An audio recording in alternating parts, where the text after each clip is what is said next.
chilling out for a little bit, and then at past we'll be doing the chat. But I just wanted to say kia ora koutou, welcome to the Quiet Chaos Club. It's really lovely to have some of you here. I'm pretty sure we're going to have, it's winter time, so there'll be people trickling in, I think, until past. Basically, Quiet Chaos is basically just a gentle, low-pressure space. You're welcome to craft, draw, journal, move around, body double, do what you need to do to simply exist and hang out. There's no expectations in terms of how you need to participate in any way. And then just a quick note so everyone feels comfortable.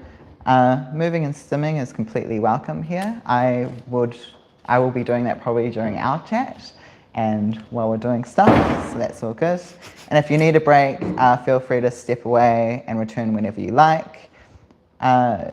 We're using coloured wristbands for photography consent for people in the room, obviously not for people online. Green means photos are okay, yellow means please ask first, and pink means no photos or filming. So thank you for helping us respect each other's boundaries in this. And then for those online, the camera's only going to show myself, I guess also for people in the room, myself and Zoe when we're doing the chat. We're mic'd up, so then it should only really catch what Zoe and I are saying. But if you are in the room, try not to walk across this area or else you will get into frame potentially. Today's conversation is going to be about tabletop role-playing games, often called TTRPGs. And there's kind of ways that can create spaces for creativity, connection, and exploration. So we'll spend some time kind of settling in first, and then I'll be joined by Zoe in kind of just a chill chat. So I'll just open up in a karakia, and then we'll put online on mute, and then we'll carry on until past. We will unmute and start the conversation. So whakataka te hau ki te uru, whakataka te hau ki te tonga, ke mā kina ki uta, ke mā taratara ki tai, e hi ake ana te atakura, he tio, he huka, he hauhu, tihei, mauri ora, kia ora. So yeah, just going to carry on doing stuff until 11:30 and then we'll chat.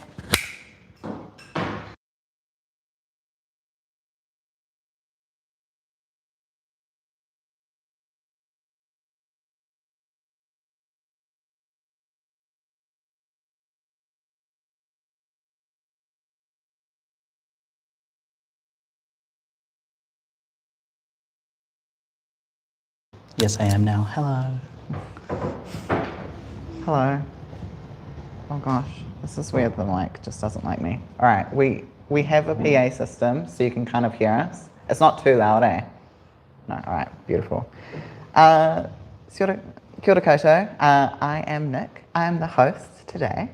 Hi, Nick. Hello.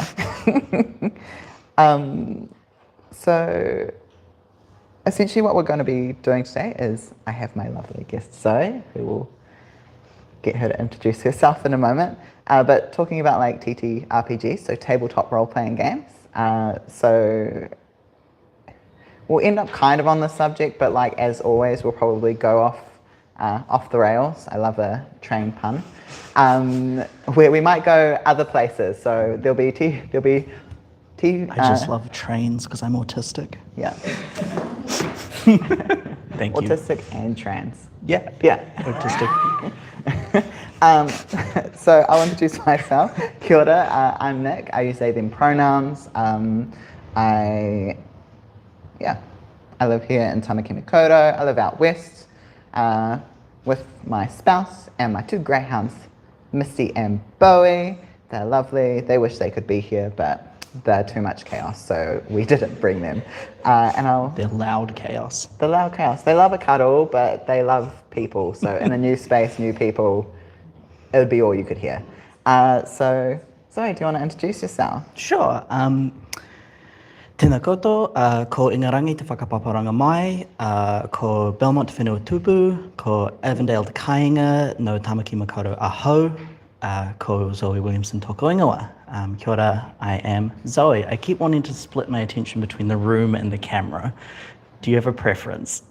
You do what you want to do. That's Great. fine. That's, my name's Zoe. I am a therapist by day. I'm a novel writer and a sword fighter by night, which is a very cool thing to be able to say, especially when it's not an exaggeration.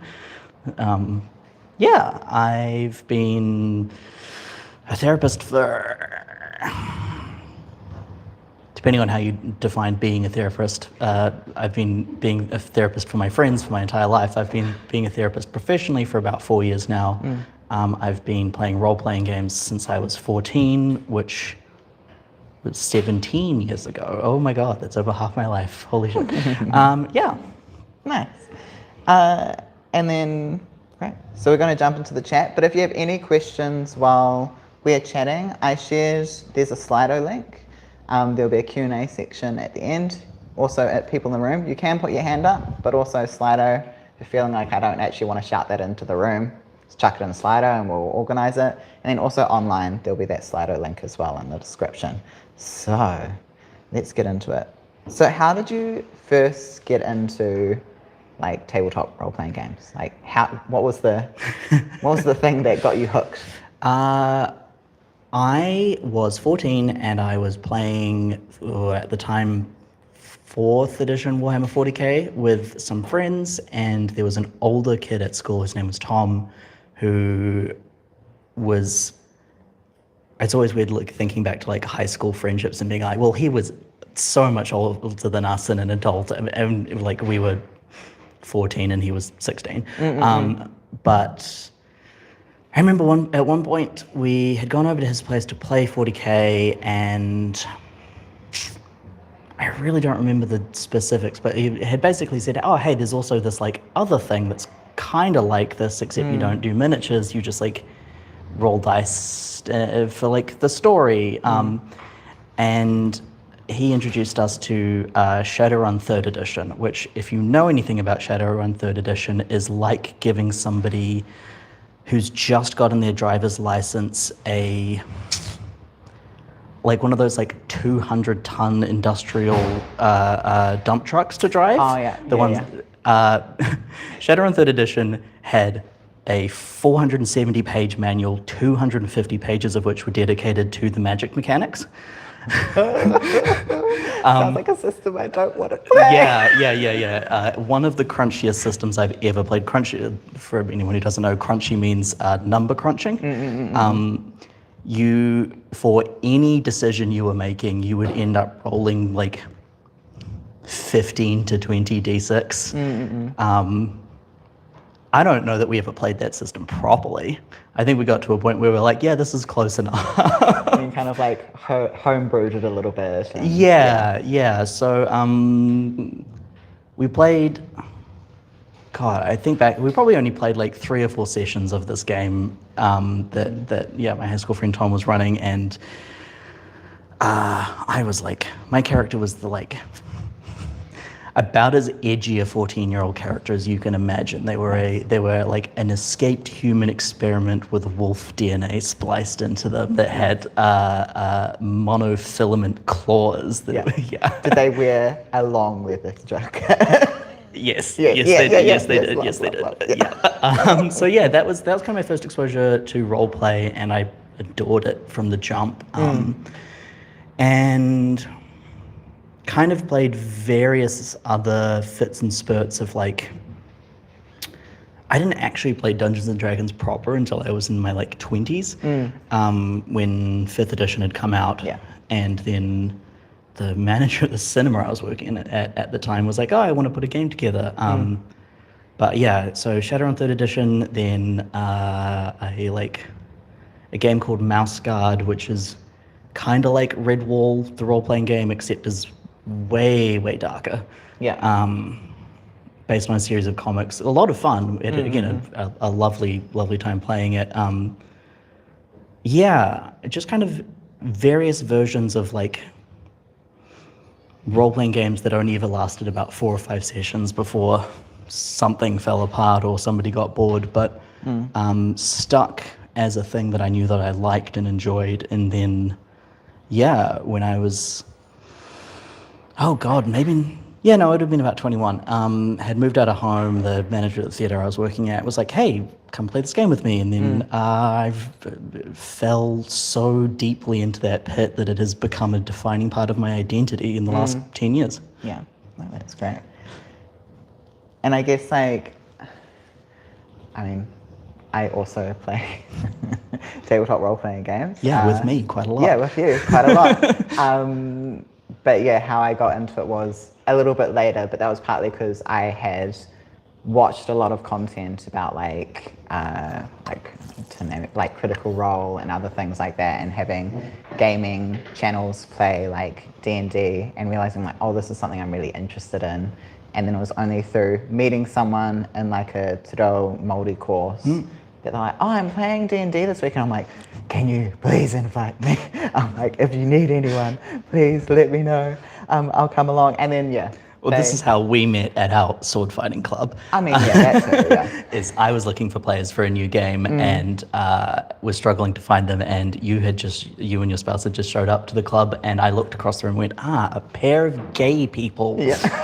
I bet they like role-playing games. Yeah. And I was dead right. Yeah, queer people, sword fighting, usually board games are also encompassing that space. Yeah. So I guess, like, for you, I'm just wondering, what do you think makes, like, attracts people to, like, tabletop role-playing games, or makes it so, like, joyous for people to, like, wanting to get involved or, like, wanting to play? Ooh, that's a big question. Yeah. To go, like, really super big picture with it, storytelling is the oldest human tradition. We have been getting together in groups and telling each other stories since we were able to conceptualize the concept of that. Yeah. And I think role-playing games are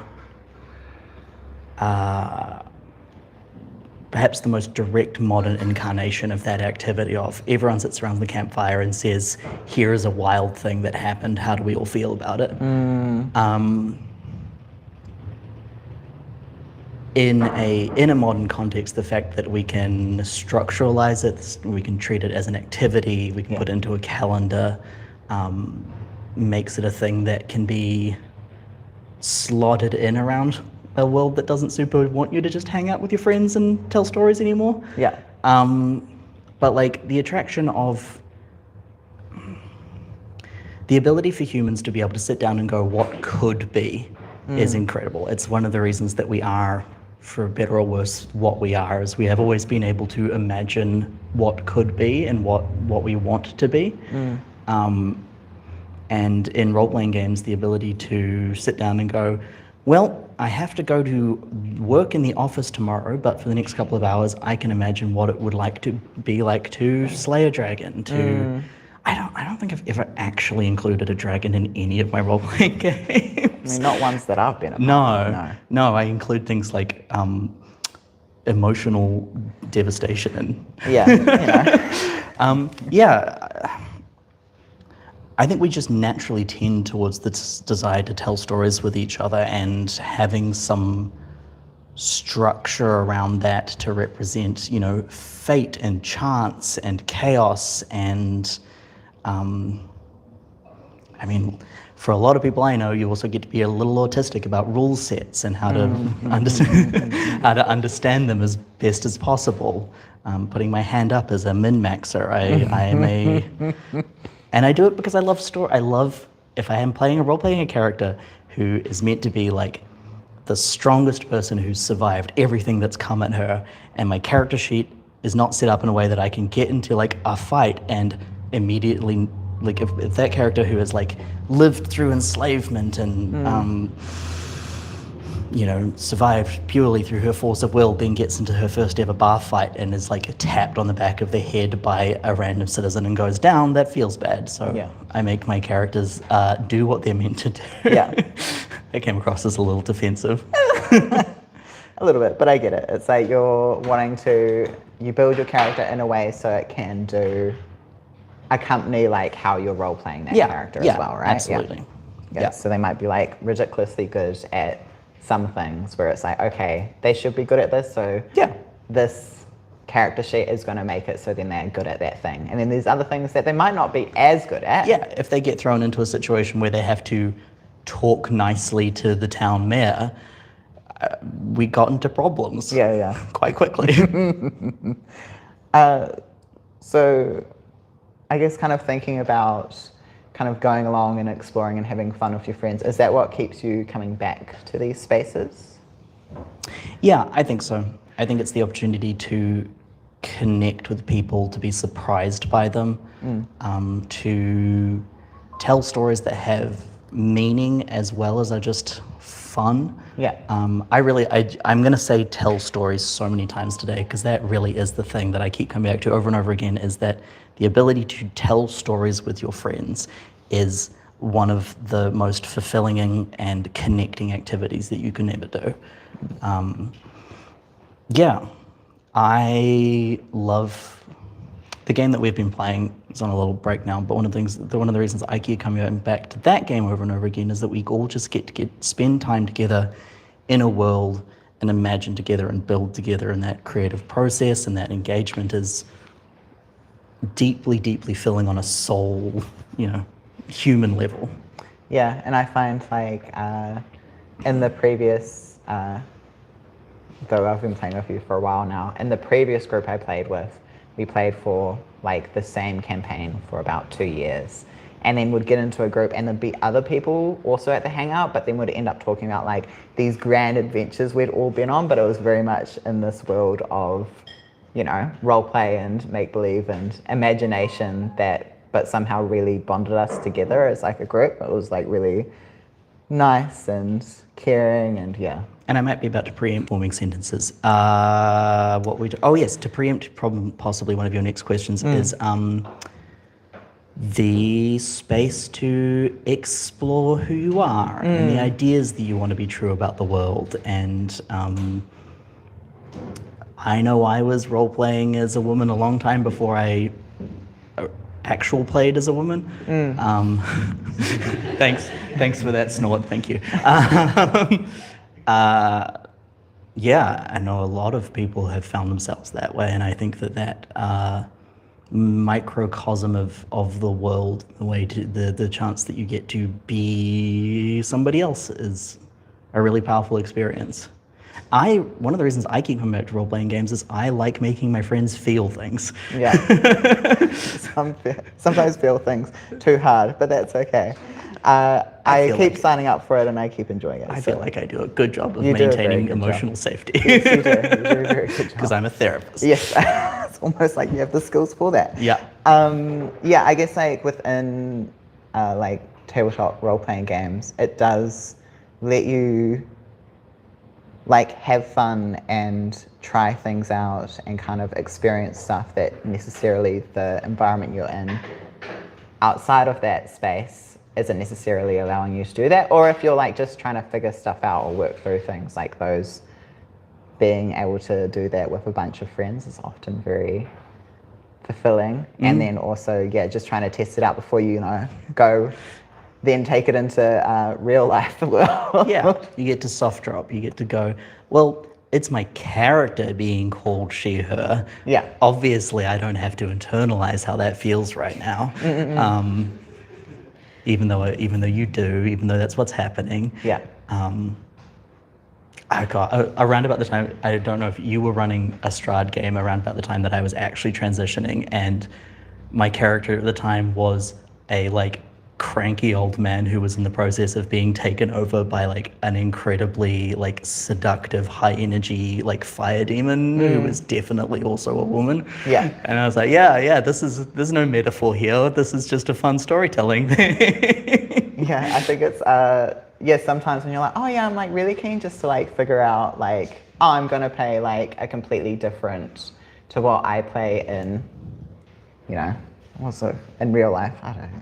Real life, what is it? And it's like, actually there's like something that feels very right about playing this character and kind of leaning into some of the stuff that you're like, okay.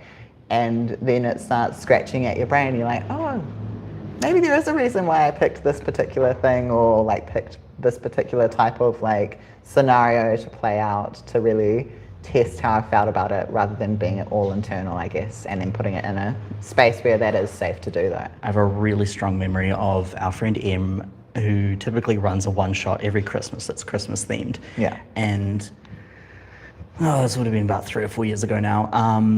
They were doing their Christmas one-shot, and they were running it out of a hobby store because they hadn't had time to organize stuff. And I could I made it just in time before I was heading up to my parents for the holidays for Christmas.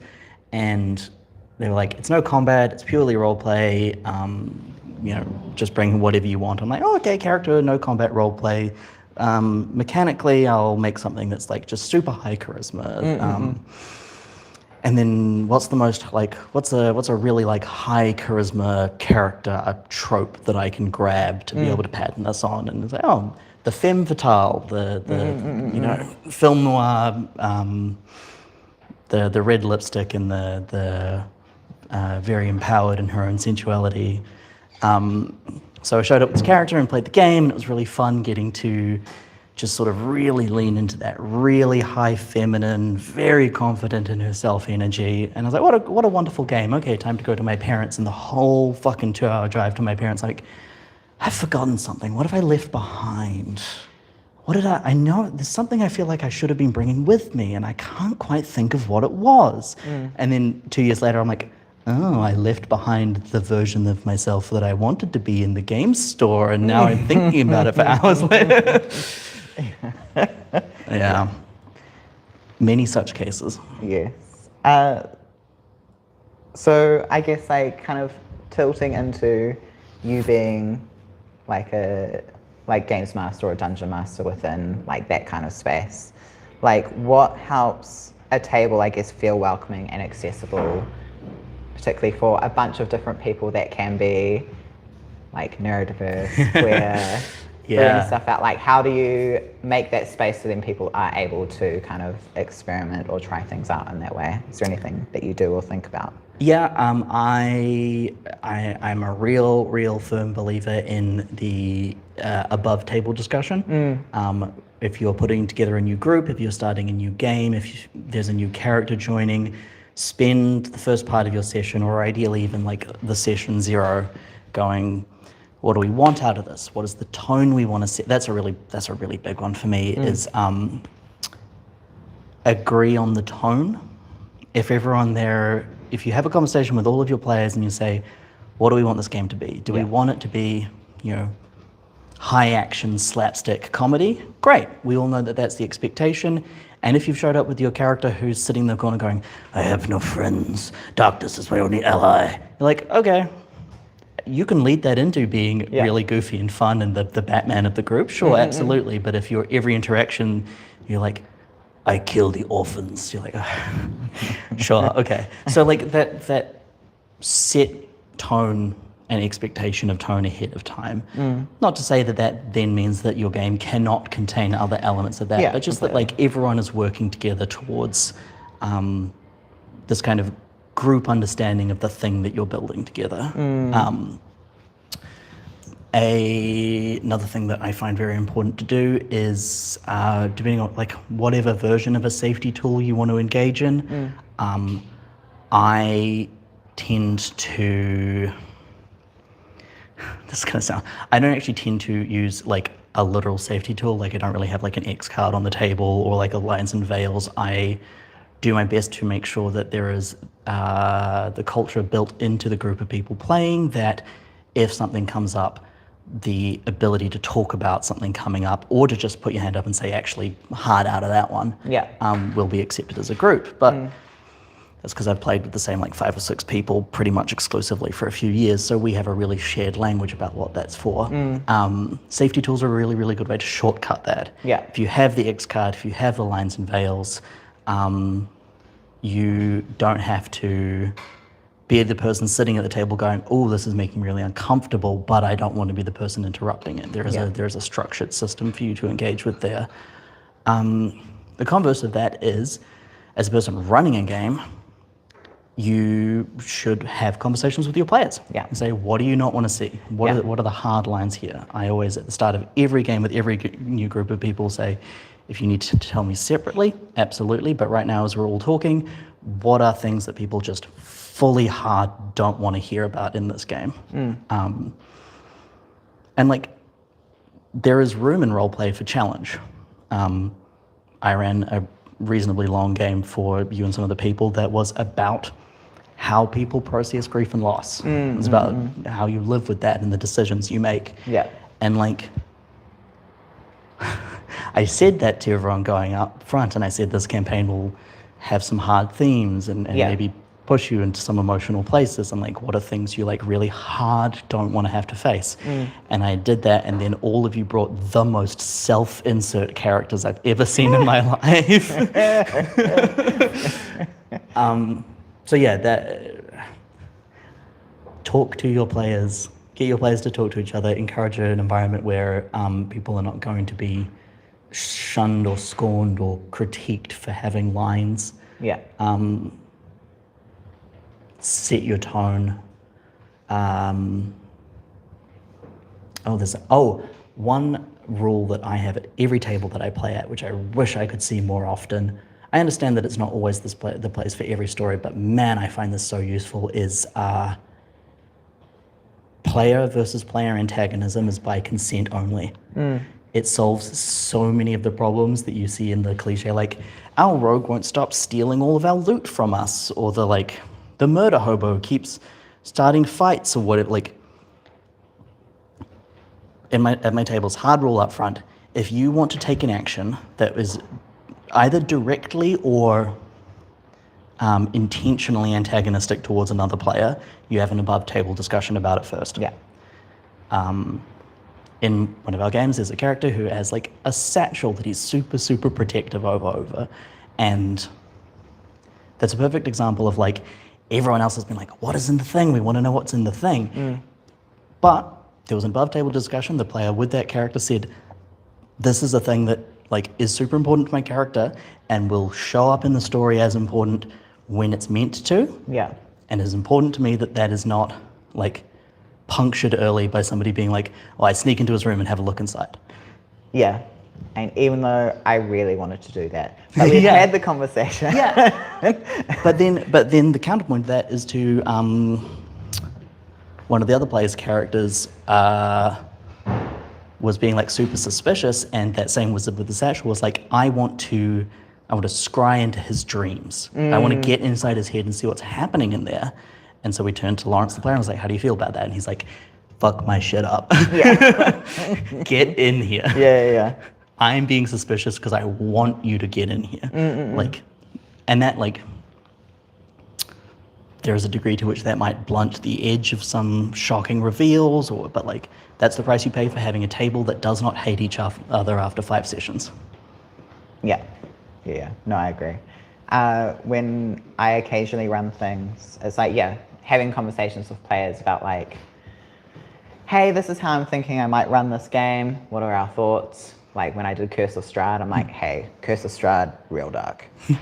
So there will be times that I will punctuate it with humor. And it's like, are we all like, that's the tone, everyone cool, sweet. The humor thing is the thing I run into as a therapist a bunch, is people love to deflect challenging emotions with humor. There is a pretty strong argument that the reason we are able to conceptualize humor is because if we couldn't make jokes about things, the crushing weight of reality would be too much for us to bear.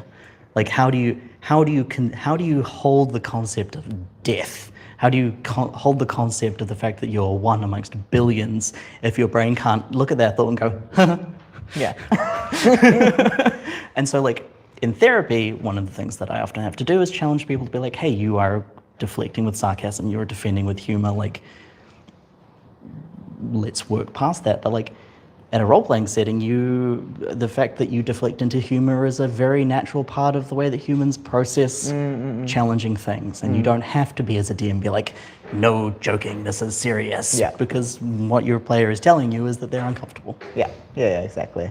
And then there's, like other systems like Kids on Brooms that I ran. And it's like, that was very collaborative. I'm like, hey, I've created this like little spooky magical town, but in terms of like the rest of it, it was very much everyone come to table, session 0, and figure out as a group, what that feels like, what it looks like, and then also what the tone of that is. One of the things I adore about Kids on Brooms as a system is the I don't remember what they call it in the book, but the like bonds, rumors, the like spending a session going, how do our characters know each other? What do they know about each other? Do they have existing relationships, or is the thing that you know about their character entirely based on rumor? I've ripped that and used it outside of that system a bunch of times because it's a really good way to build relationships between characters. Yeah, between characters, before a session, no, completely agree.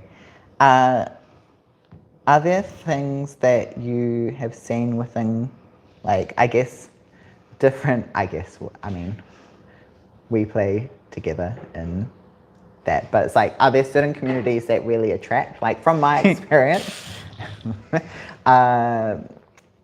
like there's always a lot of like neurodiversity people at my table as well as like queer people, and I think the tabletop role-playing environment really is a really great way of those people coming together and being able to like have fun and adventures and be away from maybe what of the system that is currently outside us, not necessarily enabling us to be who we want to be or how we want to operate within the world.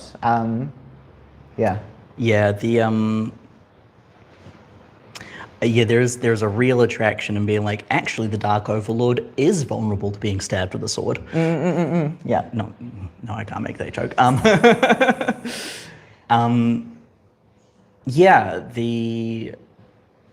Like Dungeons and Dragons and role-playing in general has always been the domain of the excluded minority. The fact that it is as popular as it is now is frankly astonishing. Yeah. And like, I wasn't playing in the 80s, but like, even when I started doing role-playing games, you didn't really tell anyone about it. Like, if I'd said to people like at school, oh yeah, I'm gonna go pretend to be a mouse for the weekend. Yeah. And that, I guess, like, I don't want to say it's baked into the structure of the role-playing game, because like a lot of the times it's not. There is a tremendous history of people who have run role-playing games that have gone way too serious, that have I'm just thinking about all the games that I went to participate in, and then the person running it was like a lunatic. No, that's not fair. Deeply enamored with the fact that they were given a small area of power, and willing to exercise that to the detriment of the enjoyment of everyone else present. Yeah. And also, like, if you're gay, if you're neurodiverse, if you're autistic and really just want like the world to be governed by an actual system of rules, ones that you can learn and understand, whether you are like, there's a finite number of rules here and you can understand them and you know when you have failed them.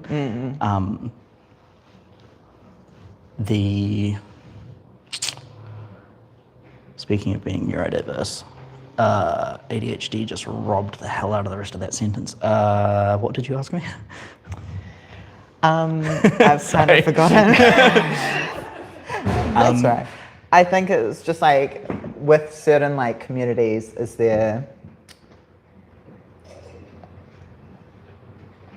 basically, it's a great place to come in, like, and you're right, like in terms of like, there's a system, there's a set of rules, and it becomes very clear when you have or haven't done that thing.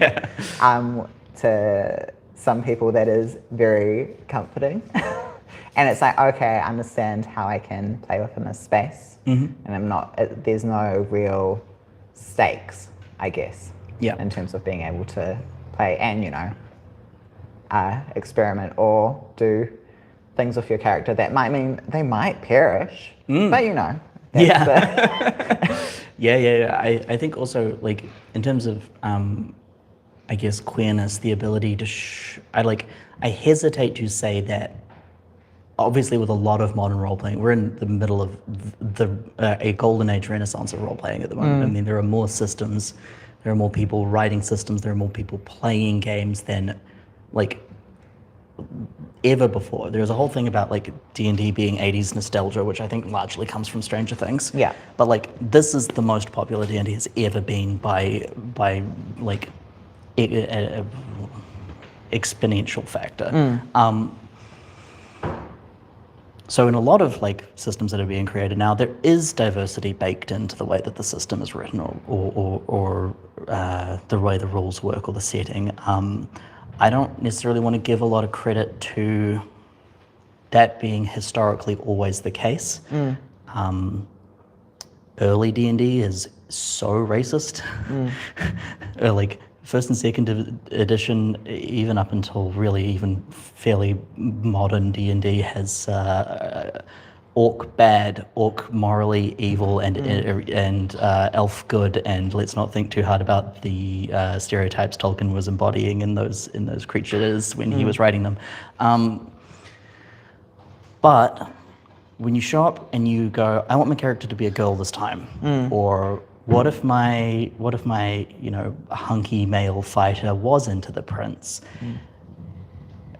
Sometimes that's going to be up to, is your DM chill? They're going to be cool about it. But the ability to have the rules of a world flex and change and the expectations for it are so much smaller and easier when the world you are trying to flex around you is 5 people. Yeah. Not, well, maybe I am actually a little bit into guys, but the people that I need to convince that that's okay are my small town of 5,000 people. Yeah. The ability to effect change on the world and explore with identity, ideally with people who are going to be supportive of you and of trying that, is so much easier to achieve when you are only trying to change the world with 5 people for 4 hours. Yeah. No. Great. All right. I think we might move to questions now. I keep looking at that clock like it hasn't said 3 o'clock for the last 4 hours. Yeah. breaks your brain. 3 p.m. apparently, or 3 a.m. in here. Who knows? All right, let me bring up the questions. We have some questions. Ooh! Off the slides. It does what it's supposed to do.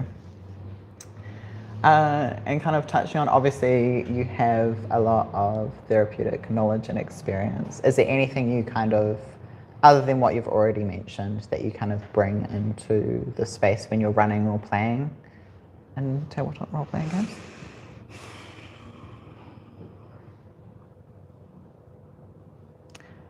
Yes. I think, like, on a personal level, I really enjoy telling stories that are grounded in the way people feel. So it is a cautious line to walk of like not just turning D&D into therapy. This is a whole thing. I have been in settings where like role-playing games were used therapeutically, and it is so easy to like take that whole thing apart and go, well, what works from a therapeutic angle, and put all those bits back together and go, well, this doesn't work anymore. It's the same reason like maths games on the computer are like, sure, if that's the only option you have, this is showing my age, if that's the only option that's in front of you at the computer lab at school, sure, you're going to get really into the maths game, but put like anything else there and people will go for the thing that is meant to be fun first. Yeah. And I think that's a really big thing to remember when you're looking at that. Like, the thing that ultimately I believe is therapeutic about role-playing games is the same reason therapy works is because you get to learn how to be in relationship with other people. And role-playing games is a great way to do that. That has a little structure and has pretty small consequences, all things considered. Yeah. Nice. Thank you. All right. First question. What has been one of your favorite characters to play at the table? Oh, God. In your Kids on Brooms game, I played a upperclassman named Cora, short for Coronet Westmoreland. No, is that right? Coronet Westland? Yeah, Coronet Westland, I think.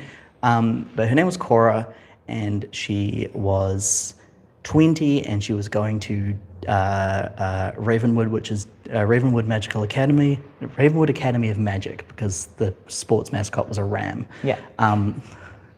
And she had not even that dark of a backstory, just a like kind of normal trans kid who was not treated great by her parents' level of dark backstory. Yeah. Which maybe my scale on how normal that is a little fucked, but my parents are lovely. I'm not talking about my own parents, I'm talking about work. But yeah, she had grown up into a person who had come from a very dark place and ended up in the school where like I really kind of blended the trans and magical allegories, because her parents rejected her for being magical, and also she was trans at the same time. But ended up in the school where she suddenly, everyone was like, no, you are okay. It is okay to be who you are. And had lived at this like magical boarding school basically up until she was 20, like her entire teenage and early adult life, and was so consumed with needing to make sure everyone else was happy and safe, and that nothing possibly bad could happen to them, that she had like completely dedicated her study and her life to like looking after people, protection magic, warding and shielding, and she was fucking good at it. And over the course of playing like 7 or 8 games with her, watching her through my own eyes, but watching this character be like, what if I did something for myself? What if I pursued my own interests? What if I wasn't like unfailingly nice to other people? Maybe people don't need me to be nice to them to help them. Like the growth of this young woman who was a version of what I would have liked to have been like at 20, getting to learn to stand up for herself and pursue things she wanted was pretty cool. The scene where she asked the captain of the hockey team out on a date, like we were in the middle of like a magical adventure fighting like what was it, like green fingers, essentially like a fae came from like a who was stealing and eating children. Who was stealing and eventually eating the children. Yes. So that's one of the most sinister eventuallys anyway. And like, so that was kind of the stakes we were in, and Cora asking the captain of the hockey team out on a date might have been the most nail-biting moment of the entire campaign. God, I love her. Yeah, that was great. One of my favorite characters was one of my first characters called Peggy, who was like a monk who was just like really good at like punching things. And then just seeing, being in a party that was like very magical and like very good at the stuff, and then here was Peggy just like jumping around, being like a shadow monk, just like trying to see her progression and how she fitted within a world where she came from like a religious background and in the cave somewhere with the monk thing, and then got thrown out and all of that stuff. But it really... Favorite character, I think, as a DM, at least recently, Helga the werewolf. Love, just like, what if a woman was a werewolf and so utterly confident in her existence that everyone around her sort of just moved out of the way? So we have a question here that says, as a GM/DM, do you also say what you aren't willing to roleplay? Yes, absolutely. My hard lines going into any table are no depictions of sexual violence and no cruelty towards animals. Those are the really hard lines. Anything beyond that is like open for discussion. But those are the things that I'm like, none of our stories will involve these at all in any form. Yeah, it's very okay for you as a DM to have boundaries. God, yeah. Have hard nose on stuff. Yeah, you should. You should. It's like you're asking and respecting your players' rights to those boundaries and those things. So you also, as a GM, can have those boundaries and those no's. And like, I often check in, like Lawrence, the player we were talking about before, with the character whose dreams got invaded. That character was a warlock who was in like a really, really abusive relationship with their patron, like very gaslighty, very like BPD partner type stuff. And like going into that, like I knew that Lawrence's character wanted to be in like maybe the darkest place that character had ever been in their life, and that's kind of where they were operating from. And so above table, Lawrence and I had a discussion, and I said, like, how hard into that are you comfortable with me going? How much can I? Unfortunately, with professional experience, I've seen that from a lot of different sides. I'm like, how comfortable are you with me really emotionally manipulating the fuck out of your character? Yeah. And once again, his response was, just fuck me up. Yeah. And that character had a tremendous character arc. Their relationship with their patron and their relationship with the people around them got to be really deep and interesting because we had done that groundwork and we talked about it, and I got to fuck him up a little. And then another one, more of a comment here of like, my characters were queer before I knew I was. Yeah, same. I think, I mean, when I was playing like my first role-playing characters, I had understood that I was definitely non-binary, but I didn't necessarily have labels or wanted to talk about it outwardly yet. But my player helped me understand that a bit more, and then understand it's like, oh, okay, these people really care about me. And they were some of the first people I like came out to, because I'm like, oh, okay, I know that these people have my back. Yeah, as I already told the story about the femme fatale character, but yeah, I was role-playing as predominantly female characters for a long time before realizing that about myself. And I think I have a long and complex relationship to my like identity as a queer person in terms of like attraction and sexuality, and I look back at 90% of my role-playing characters up until basically kōrero, and for none of them was pursuing a romantic relationship ever a priority. It was always about something inside them that needed to grow or change or be developed. I look back at that and I go, fascinating. What an interesting data point that even in my imagination I wasn't particularly worried about romance. Yeah, so there's like the expression of that visual expression of who that person is and the way that they present as identity, and then like also just getting to explore desire and like not just like attraction or romantic or sexual desire, but just like what does it look like to want something different? Yeah. Is there any questions in the room? Everyone's chilling out, so I'm assuming. Would anybody like to ask me any questions? No. How do people get a seat at your table? Right now, find me a pocket dimension with more time. Yeah. Yeah, I guess like this is the thing, right? Like as you get older, so old, is that there's life happens, right? Yeah. So it's like trying to get fit in times to schedule, which is like very much a thing that people I feel like have always struggled to, is getting a group of people together to spend a finite amount of time. Yeah. Means, and also people's capacity for maybe being able to even do that thing is sometimes. For the question was how to get a seat at my table. Oh yeah, that's true. Honest answer,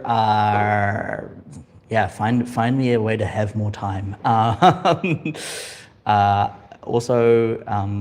Right now I'm mid-writing a novel, and it turns out creative output is hard, and when you are spending a lot of it in one place, it's hard to put it somewhere else. I think to take an actual point out of that, one of the things that I think is understated about like role-playing games is that it is a tremendous exercise in creativity. Yeah.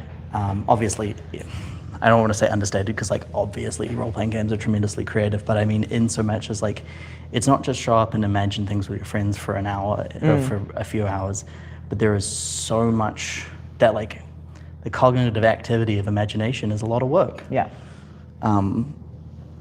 Yeah. I don't actually know if I had like a point, but I think it's like how we would sometimes run it is you'd just be like, hey, turns out I'm creatively tapped and we're going to be having a break, but you all can run one-shots or sessions outside of that. And then it gave like Zoe the opportunity to like come to the table and play yeah. kōrero, for example, Yeah. or other things like that. And so having your DM be the forever DM, I feel like is really hard for that person to stay constantly. That's my actual message to the world is give your DMs a break. Yeah. Offer to run stuff. Yeah. Nick. Offer to run stuff, Nick. Yeah. Oh, hello. Just wondering, do you have a secret method to get your players to actually turn up to games? Do I have a secret method to get my players to show up to games? Bullying.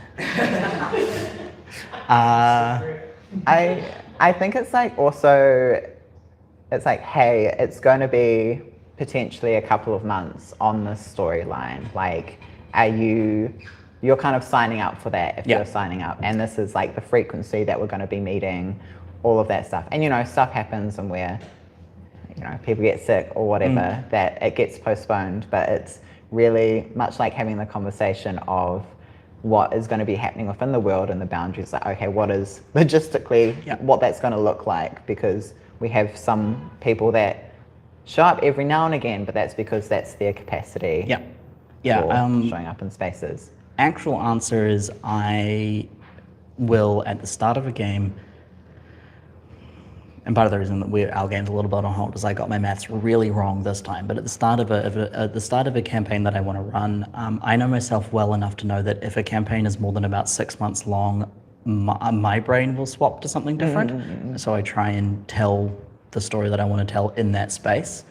And so part of that is that when I'm setting that up and when I'm inviting people is to say, hey, for every second Thursday for the next 6 months, I would like this to be the thing that is in your calendar. Not it's in your calendar and if nothing else comes up, you can show up.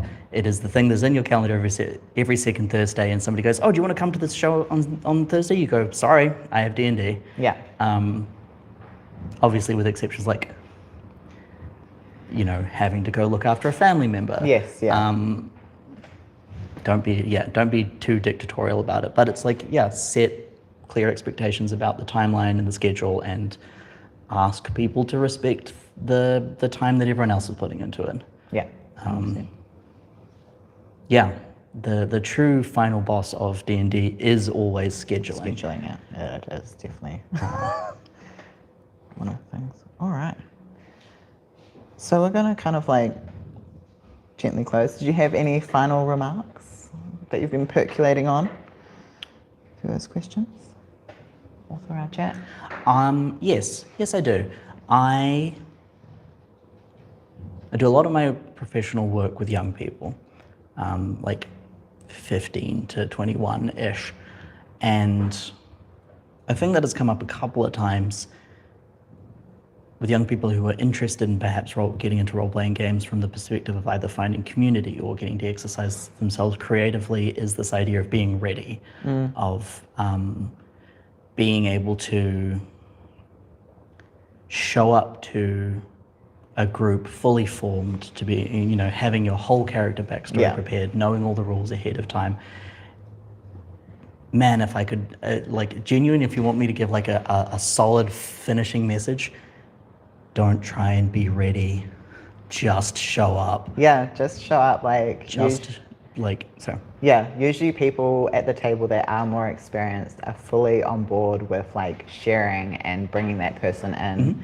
And even with my characters, I leave room for growth or like, hey, I've kind of figured out this bit, but I'm going to figure out the rest of it when we're like at the table playing, because you can't be ready because you'll have to probably change some of that. Like as a DM, if somebody shows up with a character that's unprepared and they don't super know all the rules, I'm often incredibly excited for whatever nonsense they're going to come up with. Oh, yeah. Because they don't know the rules, they don't Yeah. know the box to live inside, and so when they say, well, what if I can I turn the town guard into a frog and throw him into a well? You're like, oh, I don't know, maybe let's figure it out. Yeah, let's give it a go, right? Yeah. So yeah, don't try and be ready. Just show up, take risks. Yeah. You are going to change as a person. Your characters are going to evolve as characters. Your knowledge of a system will grow as you play it, even if you have read the rule book. Yeah. Be willing to show up and take risks and participate in community. Right. I just wanted to thank you for saying yes and bringing and sharing your thoughts and experiences on all of the stuff, as always. I mean, it's just nice to chat. And thank you for everyone joining today and also joining online. I really appreciate coming and spending time while you're pottering away and you get to listen to us all chat for a little bit. But yeah, I'll close us off. Ooh, And yes. I can't believe I haven't mentioned this yet. I've written a role-playing system. Oh yeah, do you want to talk about that? Just like if anybody is interested in seeing a codification of my beliefs around story and role-playing and structure, I put it into a role-playing system. It's called Curse. If you look up on itch.io, Curse RPG. If you come and talk to me after this, if you want to talk about it, if you want to email me, Keegan,